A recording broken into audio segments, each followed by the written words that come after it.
அரசு நிகழ்ச்சிகளை அரசு நிகழ்ச்சியாக நடத்தாமல் நடிகர்களை அழைத்து அவர்களை வற்புறுத்தி துன்புறுத்தி அவர்களை நீங்கள் இந்த நிகழ்ச்சிக்கு வர வேண்டும் என்று கட்டாயப்படுத்தி அந்த 10 லட்சம் பேர் இந்த லேப்டாப் வழங்குகிறோம் என்று சொல்லி பேரளவுக்கு 10,000 பேருக்கு வழங்கி இருக்கிறார் முதலமைச்சர் மு.க. ஸ்டாலின் அவர்கள். பொதுவானவர்களை அரசியல் மேடைகளை போல பயன்படுத்தி இந்த ஆட்சி மிகவும் சீரோடும் சிறப்போடும் இருப்பதாக ஒரு மாய தோற்றத்தை ஏற்படுத்த பார்க்கிறார் முதலமைச்சர் மு.க. ஸ்டாலின்.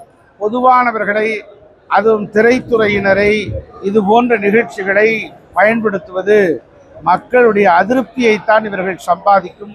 அண்ணா திராவிட முன்னேற்ற கழகம் ஆட்சியில் இருக்கிற போது புதிதாக முளைத்த போராளிகள் இருக்கிறார்கள்.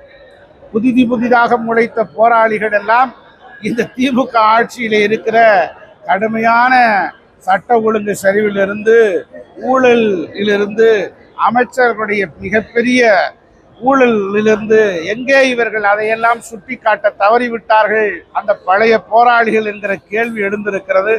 இப்படிப்பட்ட தங்களை பயன்படுத்தி கொண்டு திமுக தனது ஆட்சி அதிகாரத்துக்கு எப்படியாவது தப்பித்துக் கொள்ளலாம் என்று பார்ப்பதிலே இருப்பார்கள். ஆகவே இவரிடமிருந்து நடிகர்கள், பொதுவானவர்கள் எச்சரிக்கையோடு இருக்க வேண்டும்.